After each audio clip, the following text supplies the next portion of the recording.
Hi, I'm Actor Greasley. Now, I'm not an historian or an archaeologist, but I do tend to carry out a lot of historical research as a graphic artist, 3D CGI developer, and documentary video maker. During the course of 2014, I'm gathering material for a project I'm working on to produce an independent video production entitled The Salt Revolution.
Well, that's one for the X-filing cabinet and ufologists.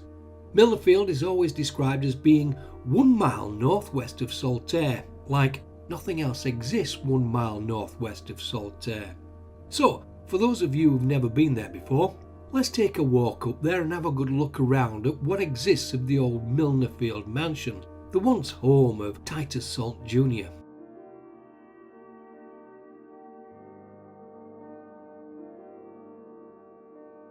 One of the first things you'll notice about Milner Field is you passed it as you walked along the path.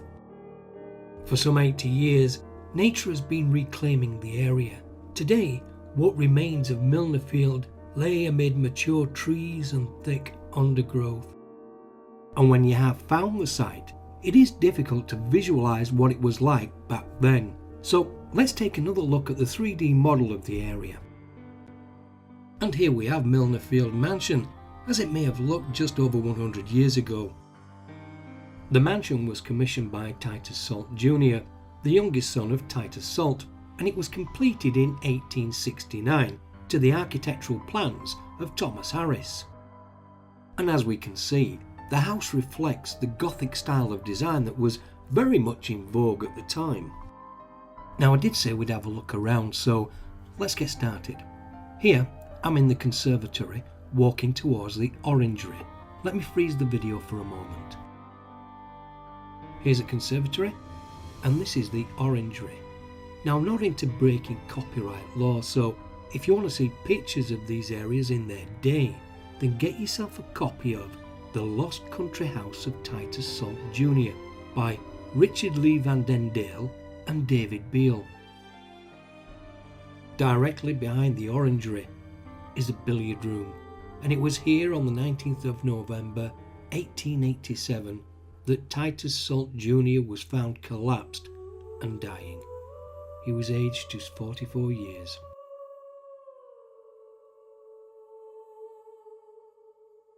Out on the terrace, I'm walking past the large bay window of the drawing room.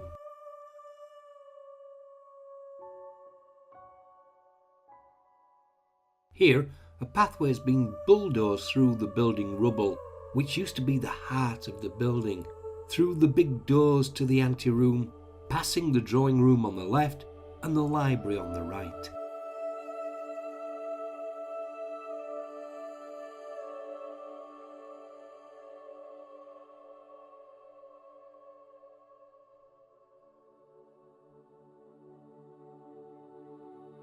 It's interesting to be able to identify various pieces of building rubble and know more or less where they came from within the building.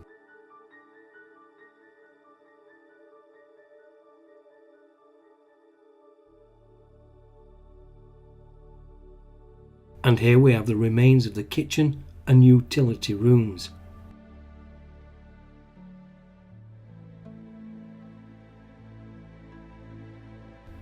Strange to think that in 1882 and again in 1887, these old ovens were used to cook the meal for royal visitors.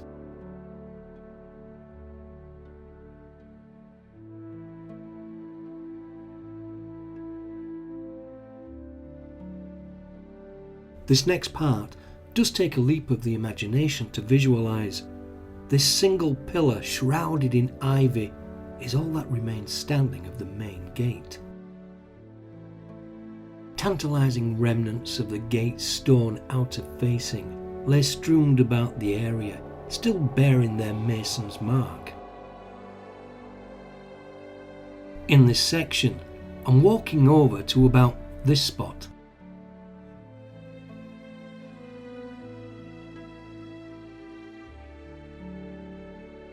Milner Field is a fascinating place to visit and explore. I've only scratched the surface. Anyways, I'm going to finish this short video with a walk around the perimeters of the mansion's old Victorian gardens. So enjoy, and I'll catch you later.